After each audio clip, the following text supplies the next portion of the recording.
మాజీ సీఎం ఇంటిని సీజ్ చేశారు జీహెచ్ఎంసీ అధికారులు. దాదాపుగా 9 సంవత్సరాల నుంచి ఆస్తి పన్ను కట్టకపోవడంతో ఆ ప్రాపర్టీని అంతా కూడా జీహెచ్ఎంసీ అధికారులు సీజ్ చేయడం జరిగింది. జీహెచ్ఎంసీకి గత కొద్ది సంవత్సరాలుగా పేరుకుపోయి ఉన్న ఆస్తి పన్ను బకాయిల పైన కూడా ఇప్పటికే రెడ్ నోటీసులు ఇవ్వడం జరిగింది. సో దానికి సంబంధించి మొండి బకాయిలు ఉన్న వారందరికీ రెడ్ నోటీసులు ఇవ్వడమే కాకుండా సీజ్ చేయడం జరిగింది. సో మరి ఈ మాజీ సీఎం ఎవరు అనుకుంటున్నారా? ఎవరో కాదు, తమిళనాడు మాజీ ముఖ్యమంత్రి జయలలితకు సంబంధించిన ఆస్తికి సంబంధించి శ్రీనగర్ కాలనీలో స్టిల్ట్ +4 కి సంబంధించిన ప్రాపర్టీ ఆమెకు ఉండడం జరిగింది. 2017 వరకు కూడా దాన్ని కమర్షియల్ యూసేజ్ గా వాడుకోవడం జరిగింది. వ్యాపార దిగ్గజం కింగ్ ఫిషర్ కి సంబంధించిన విజయ్ మల్య దాంట్లో కార్యకలాపాలు సాగించినట్టుగా తెలుస్తుంది.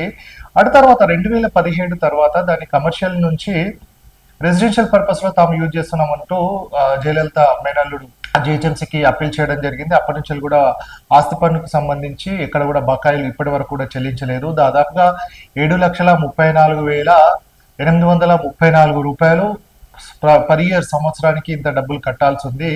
దాదాపుగా ఇప్పటి వరకు 2026 వరకు కూడా 1,60,00,000 వరకు పేరుకుపోయి ఉందన్నట్టుగా అధికారులు చెప్తున్న నేపథ్యం ఉంది. ఏరియర్స్ తీసేస్తుంటేనే 84 లక్షల వరకు కూడా ప్రాపర్టీ డ్యూ ఉన్నట్టు కూడా అధికారులకు తెలుస్తున్న సందర్భం ఉంది. సో ఇప్పటి వరకు జిహెచ్ఎంసీ అధికారులు ఎవరైతే ప్రాపర్టీ ట్యాక్స్ కు సంబంధించిన డీటెయిల్స్ మొబైల్ నెంబర్ ఉంటుందో వారికి ఇన్ఫర్మేషన్ ఇస్తున్నప్పటికీ పట్టించుకోకపోవడం కావచ్చు. దాదాపుగా 9 సంవత్సరాల నుంచి పెండింగ్ ఉండడంతో జయలలితకు సంబంధించిన శ్రీనగర్ కాలనీలోని, అంటే యూసఫ్గూడ సర్కిల్ కి సంబంధించి శ్రీనగర్ కాలనీలో ఉన్న స్టిల్ట్ +4 ఈ ప్రాపర్టీని కూడా సీజ్ చేయడం జరిగింది. ప్రాపర్టీకి సంబంధించి ఇప్పుడు 1,60,00,000 వరకు ఉంది కాబట్టి 84 లక్షల వరకు చెల్లిస్తే ఆ ప్రాపర్టీని అంతా కూడా బ్యాలెన్స్ అంతా క్లియర్ అయ్యి ఉంటుంది. సో ఏమైనా ఉంటే మళ్ళీ ప్రాపర్టీని కమర్షియల్ నుంచి రెసిడెన్షియల్ యూసేజ్ ఏదైతే జరుగుతుందో దాన్ని కూడా ప్రాసెస్ చేసుకోవచ్చు అని కూడా అధికారులు చెప్తున్న నేపథ్యం కనబడుతుంది. ఈ వీడియోపై మీ అభిప్రాయాన్ని కమెంట్ బాక్స్లో తప్పకుండా తెలియచేయండి.